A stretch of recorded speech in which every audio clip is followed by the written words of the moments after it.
Hello,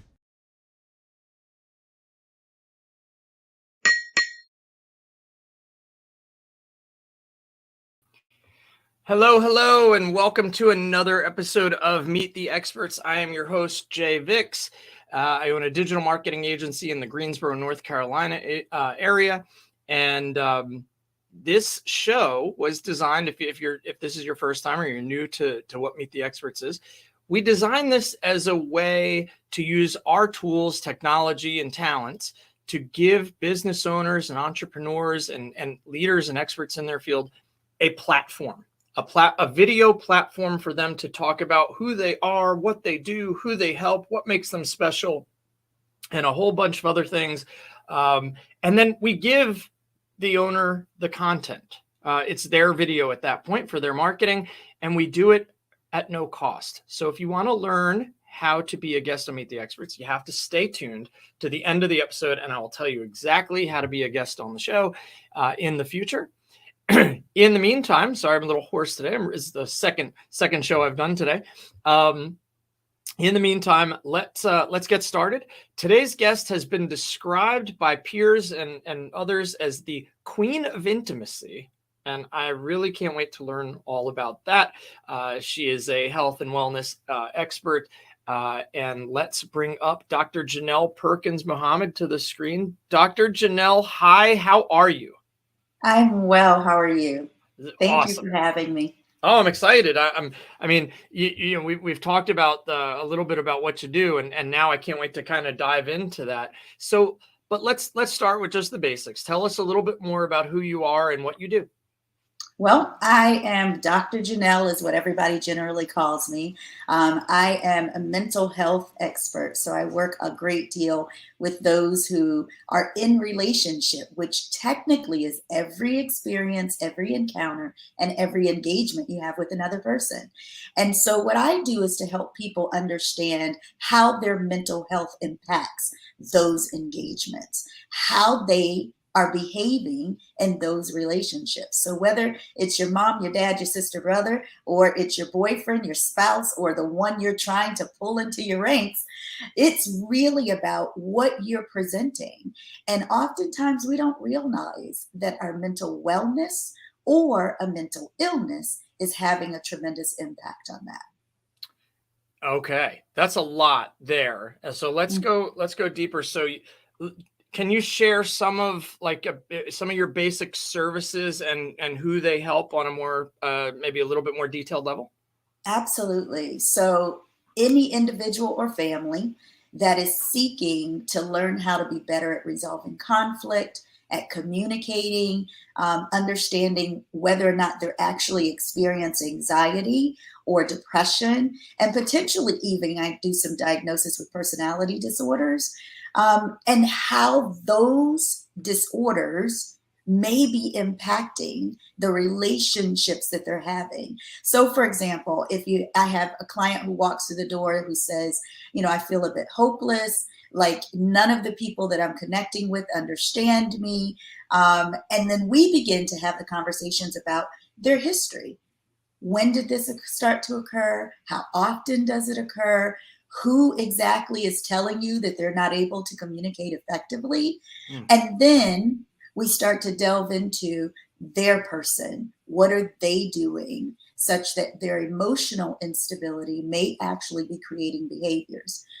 Because every thought that we have literally has a feeling connected to it, and then eventually a behavior of some sort. And the sooner you can understand and learn to control your thoughts, you then are able to manage and control your emotions, and then the behaviors that come along with it. So as adults, we can stop throwing adult tantrums when we understand why we behave the way we do. And this is kind of an aside question. What age do you think? I mean, you said as adults we can stop throwing these adult tantrums.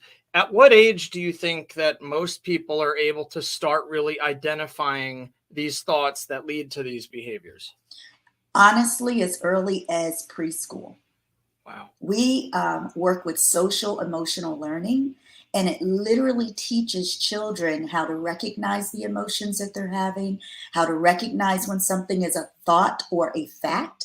Is this real or is it not? And then what the behaviors are that go along with it. So in social emotional learning, we're teaching 4 and 5 year olds how to be aware of not only themselves, but the environments that they're in. So we can start really early. And with neuroplasticity, which doesn't fully form until about age 25, if we're at the space where we are now managing those thoughts, emotions, and behaviors before 25, imagine what could happen when you're 25 years old and you've already learned how to be more emotionally intelligent. That is mind blowing. I have a 7-year-old, and that was kind of why I asked, and that's really that kind of blew my mind. I really appreciate you for giving that answer. And I sometimes think that she has she's got some issues with just kind of understanding emotions and how she's feeling and describing that. So it's cool to know that this can be done at a very young age. Your ideal client, though, typically an adult that's struggling in some area of relationships? Absolutely. So anywhere from age 18, 102, that's the way we look at it. And what we end up doing, because we work with all relationships, we're really talking to those people who are wanting to get into romantic relationships. Right. If you don't do well in your platonic relationships, your work relationships, you're likely to have challenges when it comes to a romantic relationship. Well, that brings up, so you've been given this moniker by a few that call you the Queen of Intimacy. Yes. How did that come about, or what were you must have been speaking or writing about something that people have called you that. So tell us a little bit about that. Well, I actually have my first book just came out, Intimacy, which is Mastering Black Intimacy for the Relationship You've Always Wanted. And so many years ago, I actually worked in the entertainment industry and did a lot of events. Weddings came up. Huge weddings came up oftentimes. And so there's this concept where you think it's, bridezilla, and you got the mother of the bride and the mother of the groom, and there's all this infighting that happens. That all has to do with how you're managing your emotions in an exceedingly stressful time. So intimacy is generally a thought of physical or sexual intimacy, when in all actuality, you have intimate connections with people around you all the time on a regular basis. So I said intimacy, such that you have the opportunity to look beyond the physicality of the individual and dig deeper into the cognitive, the emotional, and the spiritual being, so that you then have a true understanding of what motivates a person. How do we connect with one another? Then how do we function more fully in wellness? Amazing. That's yeah. I mean, I hear Queen of Intimacy, and I immediately think physical, sexual type of intimacy. Now, I do that too. So I work to help people get there too. But we start in a different place. And I think that's what really kind of gives people a little bit of a step back, because they immediately think we're going to go right for the sexual. But if you haven't dealt with the other pieces, I mean, the mechanics of sexual is fine. It's the emotional component of it that gets us in trouble. Absolutely. Very, very cool. In all of our businesses and in our careers, well, let me give you this analogy. In golf, I like to play golf. In golf, if I hit a really good shot, a lot of times the expression is that's the shot that'll keep you coming back. It's like, you can hit that one shot. So in our businesses, there has got to be something that somebody's told you, either a win that you got for a client or a testimonial that someone has shared with you. And if I just said, Dr. Jeanelle, share a customer win or testimonial, it just comes right to your mind. Can you share one of those? Sure. I have clients, as I said, that come to me from age 18 to 20 or to 102. And I had a couple who came to me who had been married almost 30 years.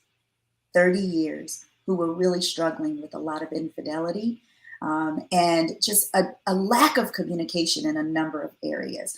They'd raised a beautiful family and were getting ready to have an empty nest. And of course, the challenges that exist with an empty nest when you don't have the distractions of running children back and forth to ball games and, you know, making sure that the extra laundry is getting done and washing all the cars that exist, the things that we put in our spaces as exit strategies from the communication of the relationship, all of that was coming to bear. And they were about to get a divorce. They were literally just like, this is our last resort. We're just trying to see if it works.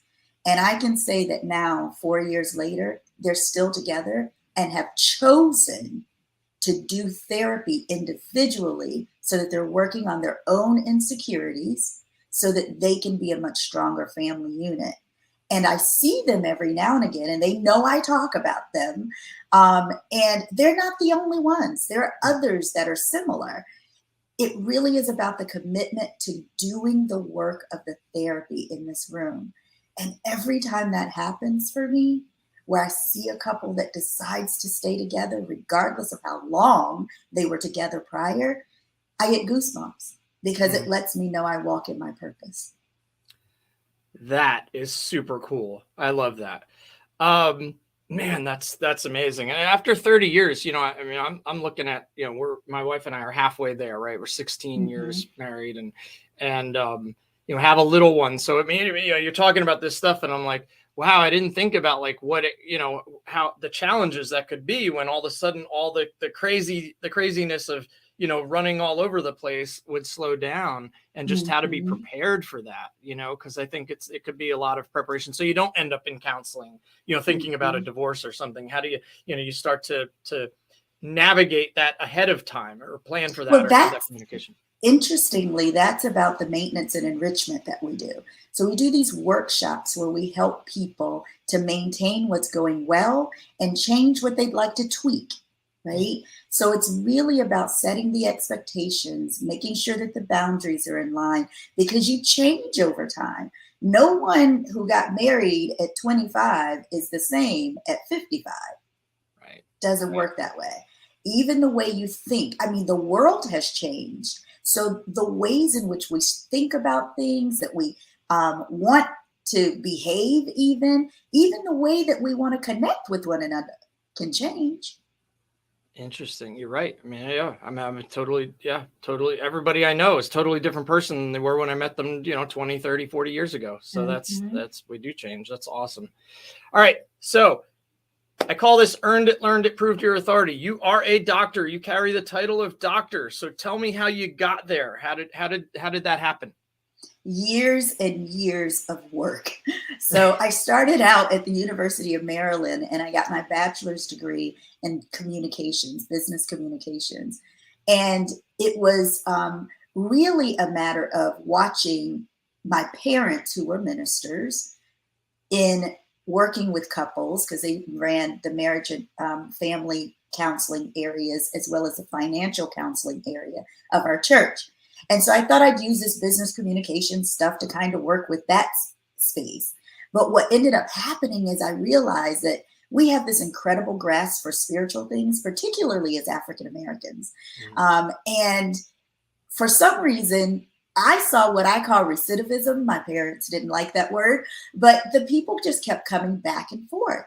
And it was really because there was this theory component that was missing. What are the practical steps to truly communicating? Not just the spiritual, what does the word of God say about it, but also how do I work that out? That's again about that emotional regulation. And again, about being able to truly control the thoughts and knowing reality from the cognitive distortions that spiral us from time to time. So I went back to school, got my master's in marriage and family therapy, and then got a PhD in counseling, education, and supervision, because what I found is that during my master's training, there just were not a lot of counselors that looked like me or thought like me, or even had the ability to connect to my experiences. So it was important to me to do culturally competent therapy and thus culturally competent supervision. So I'm a state supervisor now that helps other marriage and family therapists become licensed rather than just kind of sitting on the sidelines and giving advice, because that's not really what we do. Right.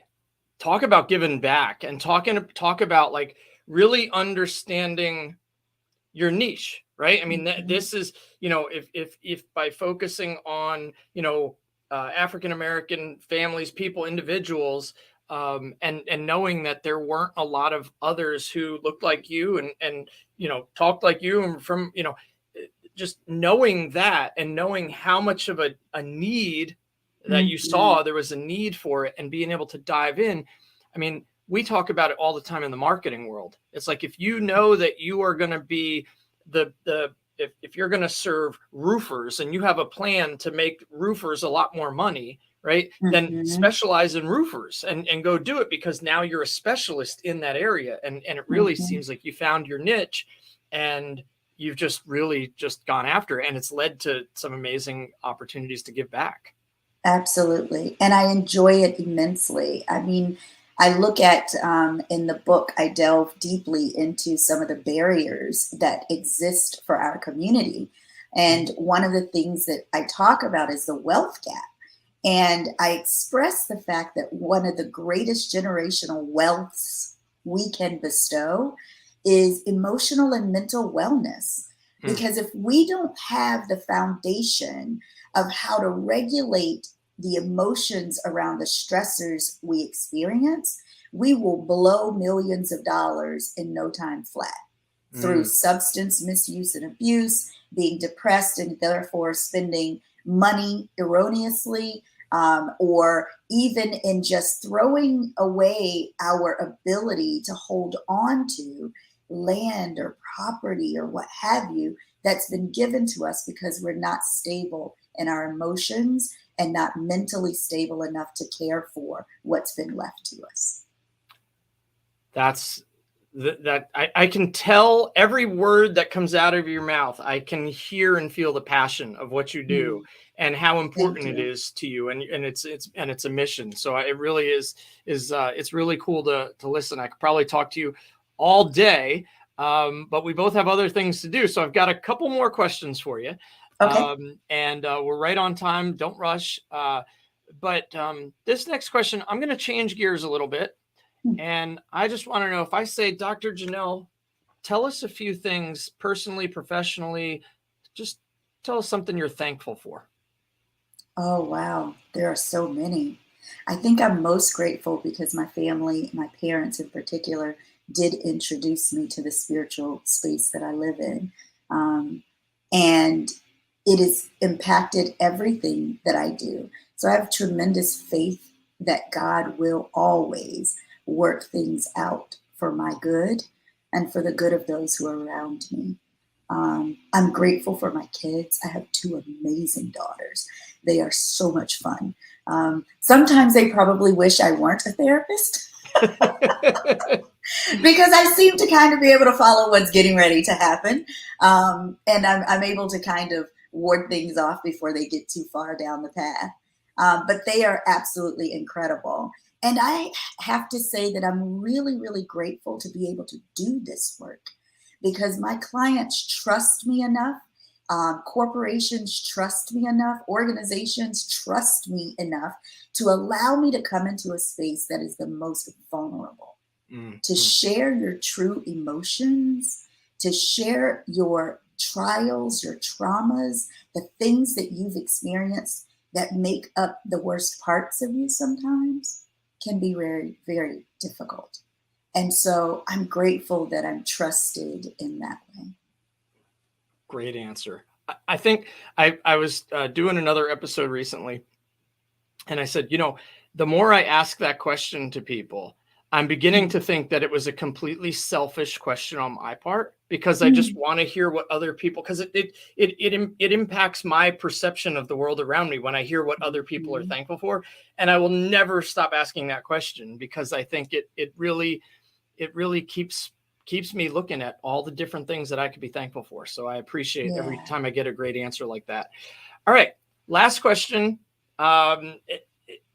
I'm sure there's a reason websites have FAQ sections, right? Frequently asked questions. There's a reason, like sales training always talks about overcoming objections, right? In your line of work, what are just one or two questions that you get asked over and over and over again? Oh, people say, why do I need therapy? I can just go to the church. And we know, for example, that 50, almost 40, push it back a little, 43-ish% of African Americans, that's the first thing they go for is, I'll just take it to the church. So why do I need therapy? And I always say to people, Jesus had 12 disciples. So he needed help. Yep. He could not get to where he needed to be if he didn't have the 12 to help him get there. So while you need a teacher and you need a physician and you may even need your pastor, of course, you also may need a therapist to round out your disciples that help you get to where God has called you to be. And then on the other side, for those who come through the doors, I think the greatest question is, how do I make my mate do what I want them to do? And my answer is you can't. You can't control anyone other than yourself. You are the person who has the greatest power to change the dynamics in any situation. But it's all about what changes you're willing to make in order to see the manifestation of whatever the vision is that you desire. Whew, my mind is blown, Dr. Jeanelle. You have just dropped some knowledge and some wisdom on me that I wasn't expecting today. I really appreciate it. I mean, it's funny. I want to just, and then we'll recap. By the way, if you guys want to learn more or connect with Dr. Jeanelle, the ticker at the bottom of the screen, go on Instagram, follow her at Dr. Jeanelle.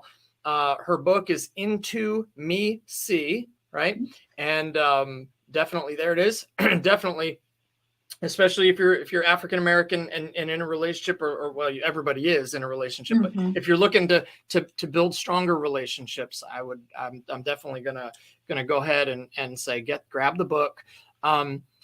You mentioned something, and it's bonus question time, or you said something that really was impactful.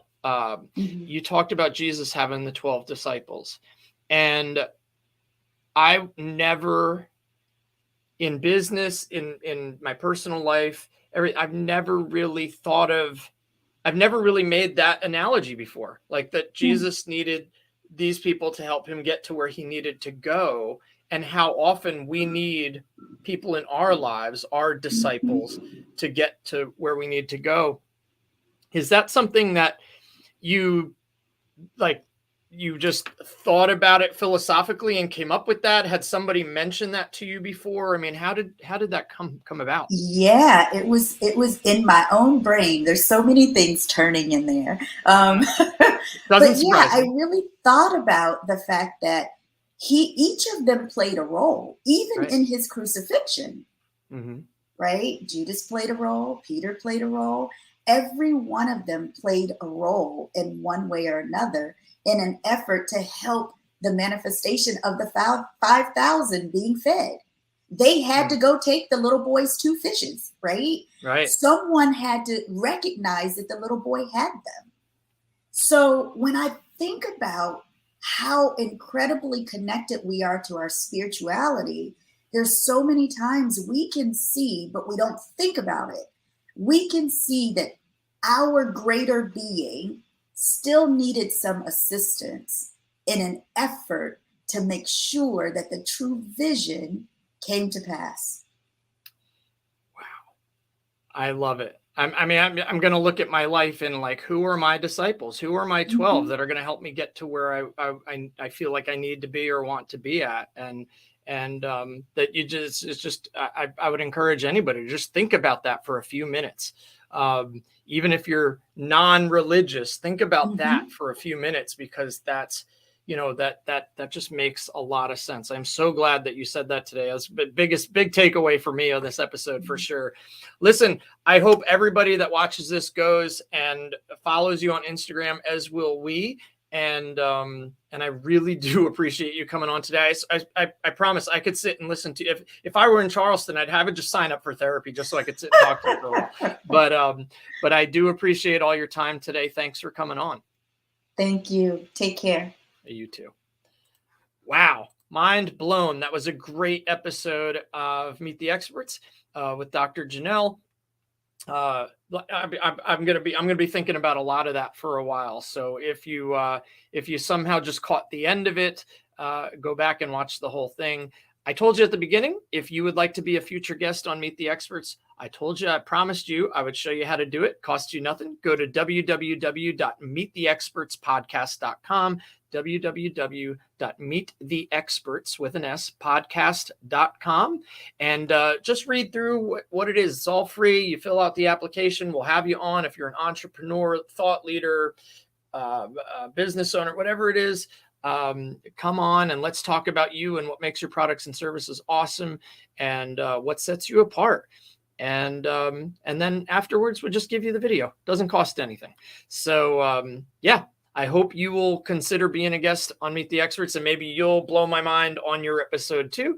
Until the next episode, I'm Jay Vix with the how-to.agency of JVI Mobile and Meet the Experts. Have a wonderful, wonderful